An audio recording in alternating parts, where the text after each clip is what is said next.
వరంగల్ జిల్లా నర్సంపేటలో మున్సిపాలిటీ ఎన్నికల ప్రచారం ఊపందుకుంది. 20వ వార్డు బీఆర్ఎస్ కౌన్సిలర్ అభ్యర్థి వాసంకరుణ సాంబయ్య ఇంటింటి ప్రచారం నిర్వహించారు. ఈ ప్రచారంలో మాజీ ఎమ్మెల్యే పెద్ది సుదర్శన్ రెడ్డి సతీమణి స్వప్న పాల్గొన్నారు. అభ్యర్థి మాట్లాడుతూ సీసీ రోడ్లు, డ్రైనేజీలు, వీధిదీపాలు లేక కాలనీవాసులు ఇబ్బందులు ఎదుర్కొంటున్నారని, తనను గెలిపిస్తే పరిష్కరించడానికి కృషి చేస్తానని అన్నారు. ప్రజలందరికీ అక్క చెల్లెలకు అన్న తమ్ములకు అందరికీ నా పేరున ముందైతే నమస్కారం.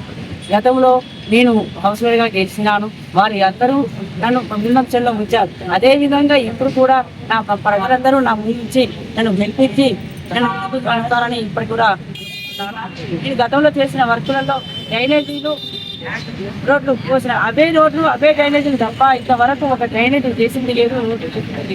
నేను మళ్ళీ నన్ను గెలిపిస్తే పాత చేసిన డ్రైనేజీలన్నీ ఇప్పుడు మళ్ళీ మొదలు పెట్టాలి. రోడ్లన్నీ అలాగే ఉండిపోయాయి. పోసిన రోడ్డు మీదే పోసింది కానీ డ్రైనేజీలో పట్టుకున్న వాళ్ళు లేదు. అవి తెచ్చిన వర్కులు కూడా మన పెద్దగా తెచ్చిన వర్కులే.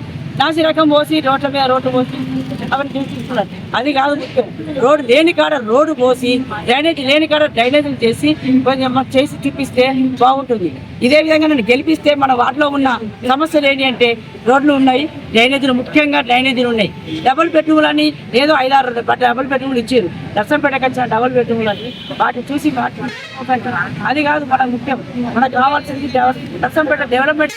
పెద్ద నన్ను గుర్తుంచుకొని అందరూ నాలుగు వస్తేనే మన పనులన్నీ అవుతాయి. ఇవన్నీ వాళ్ళు చెప్పే అన్ని కొన్ని కబుర్లు. ఆ చెప్పే కబుర్లలో ఎన్ని వాగ్దానాలు ఇచ్చారో ఆ వాగ్దానాలు అన్ని చూస్తూనే ఉన్నారు, వింటూనే ఉన్నారు. అవి కాదు మన అందరూ చెప్పగానే చేసింది 2000 పింఛన్, 200 పింఛన్ 2000 చేసేది. అది మాట అంటే కల్పించుకునేది మన కేసీఆర్ గారు. రేవంత్ రెడ్డి గారు 2000 నడుస్తున్నారు. ఎవరికి ఇంతవరకు ఒక పింఛన్ కూడా మర్చిపోవాలి. అలాంటి నిన్నే చేసేట్లయితే కేసీఆర్ గెలిపించుకొని మా మమ్మల్ని ముందుకు రాబోయే ప్రభుత్వం మన కేసీఆర్ అన్ని రంగాలలో ముందుండాలి అంటే మన కేసీఆర్ గెలిపించాలి. వాళ్ళల్లో అందరి కార్యకర్తలు గెలిపిస్తే మన పెద్దన్న ముందుండి అన్ని పనులు చేపించి డ్రైనేజీలు, రోడ్లు తెప్పించి మనం అన్ని రంగాల్లో ముందుండాలి. ప్రజాముఖానికి అందరికీ తెలియదు.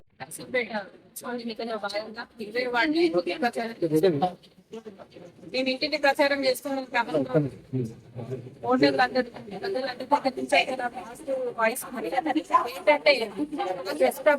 ఎప్పుడు ఎలక్షన్ ఏదో ఒక హామీ ఇచ్చింది. ప్రజల్ని ఏదో ఒక ఇన్సిడెంట్ చేసి ప్రజల్ని ఓట్లను దండుకొని ఇచ్చిన హామీలను తొంగలో దొక్కడం అనేది కాంగ్రెస్ యొక్క కల్చర్. కాంగ్రెస్ అధికారంలోకి వచ్చినా కూడా నర్సంపేట మున్సిపాలిటీ ఏరియాలో ఒక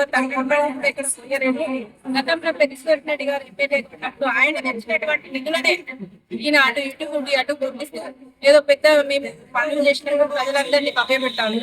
వచ్చిన సీసీ రోడ్ల మీదనే మళ్ళీ సీసీ పోయడం, ఇలాంటి కార్యక్రమాలు చేయడం తప్ప కొత్తగా తెచ్చిన వర్క్స్ ఏం లేవు. గతంలో తెచ్చిన ఫండే ఆయన ఇప్పుడు చేస్తా ఉన్నారు.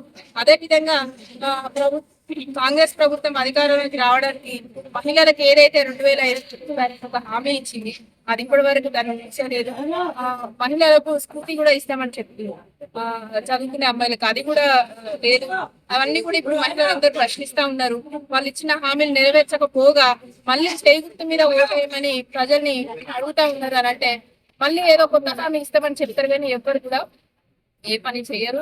అదే విధంగా గతంలో చేసిన పెద్దిరెడ్డి గారి పనులనే ప్రజలందరూ గుర్తు చేసుకుంటా ఉన్నారు. కారు గుర్తుకు చాలా పాజిటివ్ వాయిస్. ఇంకోటి ఏంటంటే కాంగ్రెస్ ప్రభుత్వం అంటేనే అరాచకాలు, దోపిడీలు, ప్రజల్ని భయభ్రాంతులకు చేయడం, అదందరూ ప్రజలందరూ ఫ్రీగా అయిపోయి ఉన్నారు. ఇన్కేసు కాంగ్రెస్ కు మళ్ళీ మేము ఓటేస్తే మమ్మల్ని మళ్ళీ బెదిరింపులు, దోపిడీ ఇవన్నీ ఉంటాయి కాబట్టి కాంగ్రెస్ కు అసలే ఓట్లేము. మళ్ళీ మాకు బీఆర్ఎస్ఏ కావాలి. శాంతియుతమైన పాలన, మున్సిపాలిటీ శాంతియుతంగా ఉండాలి అని అంటే ఖచ్చితంగా బీఆర్ఎస్ చైర్మన్ కావాలని ప్రజలందరూ కూడా కోరుకుంటా ఉన్నారు. అది స్వయంగా వాళ్ళ నోటితో చెప్తా ఉన్నారు. అలాగే ఈ రోజు ఇవే వాటిలో ఇంటింటి ప్రచారంలో వాసంకరుణ గారికి కూడా మంచి పాజిటివ్ దాకుంటే అక్క మంచి భారీ మెజార్టీ ప్రత్యేకంగా ఎందుకంటే అప్పట్లో టఫెట్టుకుని 50 కోట్ల రూపాయలు ఇచ్చిండు.